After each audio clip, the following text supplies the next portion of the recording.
मला असं वाटायचं, स्वामी का सारखा दादाच्या मागे लागतो? तर खरं कारण मला आज कळालं. दादा हवा तिथे हवं कुठेही असा हात लावू देतो आणि मिळालेले चॉकलेट्स तर मग असं खातात दोघेजणं.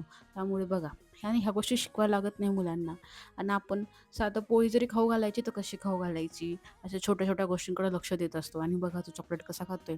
पहिल्यांदा चॉकलेट खातोय बरं का, मी याला अजून पण दिलं नव्हतं आणि संध्याकाळचा मस्त असा बेत होता मंचुरियन करायचा, की खूप दिवस झाले हे खाण्यातच आलं नव्हतं आणि बाहेर जाऊन खाणं तर अजूनही पॉसिबल होत नाहीये बिकॉज ऑफ स्वामी. कारण मला बाहेर गेल्यावरती थोडंसं निवांत बसावं वाटतं आणि स्वामी अजिबात बसू देत नाही. मग म्हटलं घरीच बनवूया. खूप दिवसानंतर ट्राय केले होते आणि खरंच खूप छान झाले होते आणि त्यासोबत मटर पनीर पुलाव होता, पण ती झाली खिचडी. इथे माझा नेहमी पचका होतो. का होतो ते काहीच कळत नाही. बऱ्यापैकी स्वयंपाक जमतो, पण इथंच होतो. आणि हे बघा, मी आता ही बुक्स आणलेली फ्रूटची वगैरे. कधी-कधी स्वतःहून बसतो आणि कधी-कधी आपण काही शिकवायला लागलो, की लगेच नको